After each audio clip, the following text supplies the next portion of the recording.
Hello everyone, কি অবস্থা সবার? আশা করি সবাই ভালো আছেন and welcome back to the channel. So আজকের ভিডিওতে আমরা স্ট্যাটিস্টিকের খুবই একটা ইম্পর্টেন্ট টপিক নিয়ে আলোচনা করব। সেটা এন্ড এই টপিকটা হলো আমাদের নরমাল ডিস্ট্রিবিউশন। সো নরমাল ডিস্ট্রিবিউশনটা কি এন্ড এটার উপর ডিটেলটা জানার আগে আমরা ফার্স্ট অফ অল একটা এক্সাম্পল নিয়ে জিনিসটাতে আগানোর চেষ্টা করব। সো সাপোজ আমরা একটা সার্ভে করতে চাচ্ছি। সো আমি জানতে চাচ্ছি আমার একটা র্যান্ডম পপুলেশনের হাইটটা কেমন। সো সাপোজ আমি সার্ভে করলাম এন্ড এই সার্ভেটা করার পর আমি যদি আমাদের ডেটা সেটটাকে একটু ডিস্ট্রিবিউশন আকারে আমি যদি সেটাকে গ্রাফিক্যালি রিপ্রেজেন্ট করতে চাই, তাহলে আমি যেটা খেয়াল করব সেটা হলো আমাদের ডিস্ট্রিবিউশনটা দেখতে অনেকটা হবে এরকম। এন্ড ডিস্ট্রিবিউশনের যে মিডল পোর্শনটা সেটা হবে আমাদের মিন।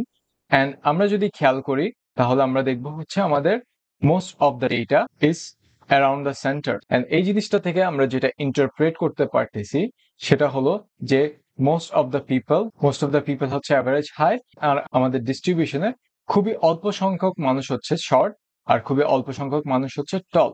সো এই ধরনের ডিস্ট্রিবিউশন যেখানে আমরা খেয়াল করি যে আমাদের মোস্ট অফ দ্য ডেটা হচ্ছে ইন দ্য সেন্টার, সে ধরনের ডিস্ট্রিবিউশনটাকে মূলত আমরা নর্মাল ডিস্ট্রিবিউশন বলে থাকি। অ্যান্ড এই ধরনের ডিস্ট্রিবিউশন আমরা শুধু হার্টের ক্ষেত্রে না, অলমোস্ট এভরিথিং এর জন্য আমরা এই ধরনের ডিস্ট্রিবিউশনটা দেখে থাকি। ফর এক্সাম্পল আমরা যদি আইকিউ টেস্ট করি, ব্লাড প্রেশার যে ডিস্ট্রিবিউশন সেটা করি, তাহলে সেই ক্ষেত্রে আমি একটা নর্মাল ডিস্ট্রিবিউশন পাবো অ্যান্ড মেনি আদার্স। সো আমাদের এই ডিস্ট্রিবিউশন যেহেতু অনেক কমন, আমাদের অনেকগুলো স্ট্যাটিস্টিক্যাল টেস্ট গুলো এমন ভাবে ডিজাইন করা যাতে সেগুলো নর্মালি ডিস্ট্রিবিউটেড পপুলেশনের ক্ষেত্রে আমরা ইউজ করতে পারি। এন্ড এটার কারণে আমরা এই কোর্সে মূলত নর্মাল ডিস্ট্রিবিউশনের উপর মেইনলি ফোকাস করব। কারণ আমাদের যে অন্য ডিস্ট্রিবিউশন গুলো আছে সেগুলো আমরা খুবই রেয়ার বা কোন স্পেসিফিক কেসে আমরা দেখে থাকি কম্পেয়ার টু নর্মাল ডিস্ট্রিবিউশন, যেটা আমরা নেচারের অলমোস্ট সবকিছুর জন্য আমরা এই ডিস্ট্রিবিউশনটা মূলত দেখে থাকি। সো আমরা বুঝলাম নর্মাল ডিস্ট্রিবিউশনের ইন্ট্রোডাকশনটা। আর তাহলে আমাদের নর্মাল ডিস্ট্রিবিউশনটা আমরা যখন একটা ডিস্ট্রিবিউশন দেখব, সেখান থেকে আমরা আসলে এর বাইরে আমরা কিভাবে বুঝতে পারবো আমাদের নর্মাল ডিস্ট্রিবিউশন কিছু ক্যারেক্টারিস্টিক অবভিয়াসলি থাকা উচিত, রাইট? সো এই ক্ষেত্রে আমাদের নর্মাল ডিস্ট্রিবিউশনের কিছু ক্যারেক্টারিস্টিক্স আমরা ইউজুয়ালি দেখে থাকি এন্ড ওগুলো আমরা একটু আলোচনা করব। So characteristics of normal distribution, আমরা যদি ফার্স্ট পয়েন্টের কথা বলি তাহলে আমাদের মূলত নর্মাল ডিস্ট্রিবিউশনকে আমরা স্ট্যাটিস্টিক্যাল টার্মে যদি আমরা বলে থাকি, তাহলে আমরা এই নর্মাল ডিস্ট্রিবিউশনকে গসিয়ান ডিস্ট্রিবিউশনও বলে থাকি। আরেকটা নেমেও আমরা এই নর্মাল ডিস্ট্রিবিউশনকে বলে থাকি, সেটা আমাদের বেল কার্ভ ডিস্ট্রিবিউশন। আমরা মূলত এটাকে বেল কার্ভ বলে থাকি কারণ আমরা যদি খেয়াল করি তাহলে আমাদের যে নর্মাল ডিস্ট্রিবিউশনটা আছে সেটা অনেকটা বেল শেপের মতো, এই কারণে আমরা এটাকে বেল কার্ভ ডিস্ট্রিবিউশনও বলে থাকি। ওকে, আমাদের সেকেন্ড পয়েন্ট যেটা আমাদের নর্মাল ডিস্ট্রিবিউশন একটা ক্যারেক্টারিস্টিক, সেটা হলো it is symmetrical. It is symmetrical and symmetrical বলতে আমি যেটা বুঝি, আমি যদি আমার নর্মাল ডিস্ট্রিবিউশনটাকে খেয়াল করি তাহলে আমার both sides are equal.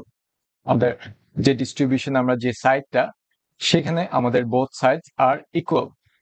So এটা আমাদের সেকেন্ড পয়েন্ট। আর এটার সাথে আরো কিছু আমরা অ্যাড করতে চাই, সেটা হলো আমাদের নর্মাল ডিস্ট্রিবিউশনের ক্ষেত্রে আমাদের আমাদের mean equals to median equals to mode সবকটাই কিন্তু ইকুয়াল হবে। অ্যান্ড আমরা যদি আমাদের প্রিভিয়াস ভিডিও থেকে আমরা যদি স্কিউটা নিয়ে স্টাডি করে থাকি, তাহলে আমরা খেয়াল করব যে আমাদের নর্মাল ডিস্ট্রিবিউশনের কোনো স্কিউ নেই। স্কিউ না থাকা মানে যে স্কিউ নেই, মিনিং আমরা যদি দেখি তাহলে আমাদের নর্মাল ডিস্ট্রিবিউশনটা, যেটা মিনিং আমরা যদি আমাদের নর্মাল ডিস্ট্রিবিউশনটা দেখি তাহলে এটা আমাদের মিনের সাথে perfectly centred. Perfectly centred so perfectly centred হওয়ার কারণে আমাদের কিন্তু এটার কোনো স্কিউ আমরা দেখতে পারি না নর্মাল ডিস্ট্রিবিউশনের ক্ষেত্রে। দ্য থার্ড পয়েন্ট যেটা আমরা নর্মাল ডিস্ট্রিবিউশনটাকে যেভাবে ডিনোট করে থাকি, সেটা হলো আমরা এন দিয়ে এই টেল সাইনটা দিব, এন্ড আমরা ব্র্যাকেটে দিব মিন, আর আমাদের ভেরিয়েন্স। এন্ড এটা বলতে আমি যেটা বুঝাই সেটা হলো আমরা এন বলতে বুঝাচ্ছি এটা একটা নর্মাল, এন্ড এই সাইনটা দিয়ে আমি যেটা বুঝাচ্ছি সেটা it is a distribution. And এখানে কি কি ইনভলভ আছে, এটা আমাদের mean and this is our variance. So মূলত এইভাবে হচ্ছে আমরা আমাদের ডিনোশনটা করে থাকি। অ্যান্ড আমি যদি একটা এক্সাম্পল আকারে বলতে চাই, এইভাবে কোনো একটা কিছু দেখি, তাহলে আমি বলতে পারবো যে আমাদের এই এক্স ভ্যালুটা একটা নর্মাল ডিস্ট্রিবিউশন ফলো করে, ডিস্ট্রিবিউশন যেখানে যেখানে আমাদের মিন আর ভ্যারিয়েন্সটা ইনভলভ। সো আমরা নর্মাল ডিস্ট্রিবিউশনটা কিভাবে ডিনোট করতে পারি সেটাও দেখলাম, যেটা আমাদের ক্যারেক্টারিস্টিকের মধ্যে পড়ে। এন্ড আমাদের ফোর্থ যে ক্যারেক্টারিস্টিক সেটা হলো আমাদের যে হাইয়েস্ট পয়েন্ট, সেটা হচ্ছে মিনের মধ্যে লোকেটেড, কারণ এটা আমাদের মোডের সাথে কোইনসাইড করে। এখন এটা বলতে আমি যেটা বুঝাচ্ছি সেটা হলো, আমরা যদি এখানে ডিস্ট্রিবিউশনটা এঁকে দেখাই, তাহলে আমাদের এই যে মিনটা, এটাই হবে আমার হাইয়েস্ট পয়েন্ট, এন্ড সেটা হচ্ছে আমার মোডের সাথে কোইনসাইড করবে।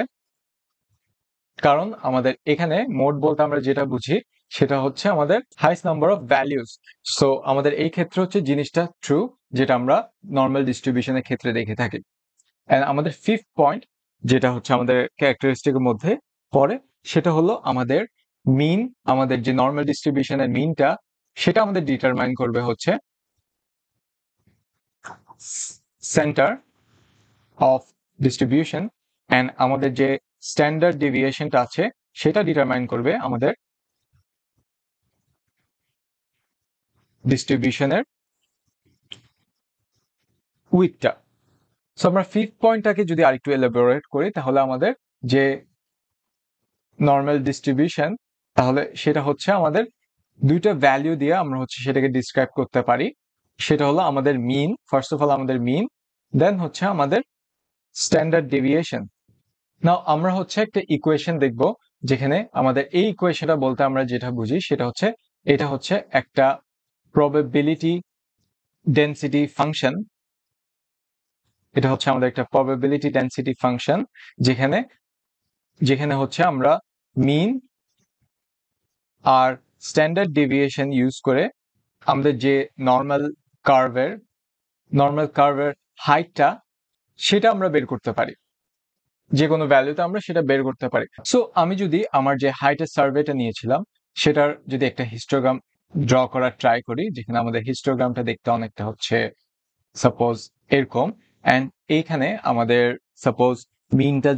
সাপোজ আমাদের যদি মিন ইউটা দেওয়া থাকে, দেন আমাদের যে স্ট্যান্ডার্ড ডেভিয়েশন সেটা যদি দেওয়া থাকে, এন্ড এই ডিস্ট্রিবিউশনটাকে যদি আমি প্রবাবিলিটি ডেনসিটি ফাংশন যদি সেটাতে অ্যাপ্লাই করি, যেখানে আমি আমার মিন আর স্ট্যান্ডার্ড ডেভিয়েশনটা ইউজ করতেছি, তাহলে সেই ক্ষেত্রে আমি এই হিস্টোগ্রামের জন্য নর্মাল কার্ভ পাবো। এন্ড এটা যদি ফিট করে, এন্ড এটা যদি আমার ডেটাটাকে ফিট করে, তাহলে আমরা এটাকে আমাদের মডেল হিসেবে ইউজ করতে পারবো, যেখানে আমরা হচ্ছে আমাদের ডেটা সেটের জন্য আমরা হচ্ছে প্রবাবিলিটিসটা বের করতে পারবো। সো আমরা খুবই ইজিলি বুঝতে পারতেছি যে আমরা স্ট্যান্ডার্ড ডেভিয়েশন আর মিনটা ইউজ করে একটা নর্মাল কার্ভ বের করতে পারি, যেটা ইউজ করে আমরা হচ্ছে আমাদের ডেটা সেটের জন্য একটা মডেল বের করতে পারবো, যেটা আমাদের পুরো ডেটা সেটের প্রবাবিলিটিটা বের করতে হেল্প করবে। নাও আমাদের যে মিন আর স্ট্যান্ডার্ড ডেভিয়েশন সেটা আমাদের নট অনলি এটা আমাদের নর্মাল কার্ভ বের করতে হেল্প করে, বাট এটা হচ্ছে আমাদের যে নর্মাল ডিস্ট্রিবিউশনসটা সেটা আমাদের ডিসক্রাইব করতে হেল্প করে। সো আমি যদি এটাকে এলাবোরেট করতে চাই, আমরা হচ্ছে দেখছিলাম যে আমাদের মিন ডিটারমাইন করে সেন্টারটাকে, আর আমাদের স্ট্যান্ডার্ড ডেভিয়েশন ডিটারমাইন করে হচ্ছে আমাদের উইথটাকে। সো আমি যদি এক্সাম্পল হিসেবে সেটা দেখতে চাই, সাপোজ এখানে আমার হচ্ছে এখানে আমরা যে হাইটের সার্ভেটা নিয়েছিলাম সেটা হচ্ছে আমাদের হাইটের সার্ভে, এন্ড সাপোজ এটা হচ্ছে আমার সে হাইটের ডিস্ট্রিবিউশন, যেখানে আমার মিনটা হচ্ছে সাপোজ 180 সেন্টিমিটার, এন্ড আমাদের আশেপাশে হচ্ছে 190 সেন্টিমিটার, এদিকে হচ্ছে 200 সেন্টিমিটার, এদিকে হচ্ছে আমাদের 170, এদিকে হচ্ছে আমাদের 160। সো এখানে আমার সাপোজ মিনটা হচ্ছে 180 সেন্টিমিটার, আর আমাদের স্ট্যান্ডার্ড ডেভিয়েশনটা হচ্ছে সাপোজ 8। নাও সাপোজ আমি হচ্ছে এমন করলাম যে আমি আমার স্ট্যান্ডার্ড ডেভিয়েশনটাকে কনস্ট্যান্ট রেখে সাপোজ আমি হচ্ছে আমার মিনটাকে 200 সেন্টিমিটারে শিফট করলাম। সো এই ক্ষেত্রে আমার যেটা হবে সেটা হলো, আমার মিনের যে সেন্টারটা সেটা হচ্ছে শিফট হয়ে অনেকটা দেখতে এরকম হবে। অনেকটা দেখতে এরকম হবে। অ্যান্ড এখানে আমার স্ট্যান্ডার্ড ডেভিয়েশন ইজ সেম। আমাদের স্ট্যান্ডার্ড ডেভিয়েশন হচ্ছে as always it is 8। And আমরা যেটা দেখতেছি সেটা হলো আমাদের সেন্টারটা শিফট হয়ে গেছে, যেখানে আমাদের মিনটা হচ্ছে 200। অ্যান্ড সিমিলারলি আমি যদি আমার মিনটাকে শিফট করে সামহাও 160-তে নিয়ে যাই, অ্যান্ড আমি যদি আমার স্ট্যান্ডার্ড ডেভিয়েশনটাকে 80 রাখি, তাহলে সেই ক্ষেত্রে আমার যে জিনিসটা দেখতে পারবো সেটা হচ্ছে আমার এই সেম ডিস্ট্রিবিউশনের মিনটা, আমাদের সেন্টারটা শিফট হয়ে দেখতে অনেকটা হবে এরকম। সো জিনিসটা সেম, বাট যেহেতু আমরা আমাদের মিনটা চেঞ্জ করলাম, আমাদের ডিস্ট্রিবিউশনের সেন্টারটাও চেঞ্জ হলো। সো এখান থেকে আমরা যে কনক্লুশন আসছি সেটা হলো if we change the mean, the center of the distribution changes. Now আমরা হচ্ছে মিনটা চেঞ্জ করে দেখলাম, বাট হোয়াট ইফ আমরা হচ্ছে স্ট্যান্ডার্ড ডেভিয়েশনটা চেঞ্জ করে দেখি। সো সাপোজ আমি হচ্ছে সেম আমাদের ডিস্ট্রিবিউশনটা নিব, যেখানে হচ্ছে আমাদের ডিস্ট্রিবিউশনটা ছিল হচ্ছে অনেক এরকম, যেখানে আমাদের সেন্টারটা ছিল হচ্ছে এটা 180, এটা হচ্ছে 190, এটা হচ্ছে 200, এটা হচ্ছে 170 অ্যাজ বিফোর। আমাদের মিনটা হচ্ছে 180 আর আমাদের স্ট্যান্ডার্ড ডেভিয়েশনটা হচ্ছে 8। সো সাপোজ আমি হচ্ছে আমার মিনটাকে সেম রাখলাম, আমি মিনটাকে সেম রেখে সাপোজ আমি আমার স্ট্যান্ডার্ড ডেভিয়েশনটাকে শিফট করে সেটাকে 10-এ নিয়ে গেলাম। সো সেই ক্ষেত্রে আমি যদি আমার ডিস্ট্রিবিউশনটা সেম ভাবে আবার আঁকার চেষ্টা করি, তাহলে আমি খেয়াল করবো আমার ডিস্ট্রিবিউশনের ধরনটা দেখতে অনেকটা হবে এরকম। অ্যান্ড আমি যদি সেটাকে আরেকটু ইনক্রিজ করে আমার মিনটাকে আগের মতো রেখে আমি যদি আমার স্ট্যান্ডার্ড ডেভিয়েশনটাকে 20 করি, তাহলে দেখব আমার যে ডিস্ট্রিবিউশনটা সেটা দেখতে অনেকটা এরকম হবে। অ্যান্ড এটা এখন আমরা যেটা দেখলাম সেটা হলো আমাদের উইডথটা চেঞ্জ হচ্ছে। সো আমি যদি কনক্লুশন আসতে চাই সেটা হলো if we change the standard deviation, the width of the distribution changes. So আমরা দেখতে পারতেছি যে আমাদের যে দুইটা প্রপার্টি, আমরা মেইন দুটো প্রপার্টি নিয়ে কথা বললাম, আমাদের মিন আর আমাদের স্ট্যান্ডার্ড ডেভিয়েশন, আমরা এইগুলো চেঞ্জ করে আমরা মিনটা চেঞ্জ করে দেখলাম যে আমাদের ডিস্ট্রিবিউশনের সেন্টারটা আমরা হচ্ছে চেঞ্জ করতে পারি, আর আমাদের স্ট্যান্ডার্ড ডেভিয়েশনটা চেঞ্জ করে আমরা মূলত হচ্ছে আমাদের ডিস্ট্রিবিউশনের যে উইথটা বা যে চওড়াটা সেটা আমরা চেঞ্জ করতে পারি। সো আমরা দেখলাম তো খুবই ইন্টারেস্টিং একটা বিহেভিয়ার, যেখানে আমরা দুইটা ভ্যালু ইউজ করে আমাদের নর্মাল ডিস্ট্রিবিউশনটাকে ডিসক্রাইব করতে পারি।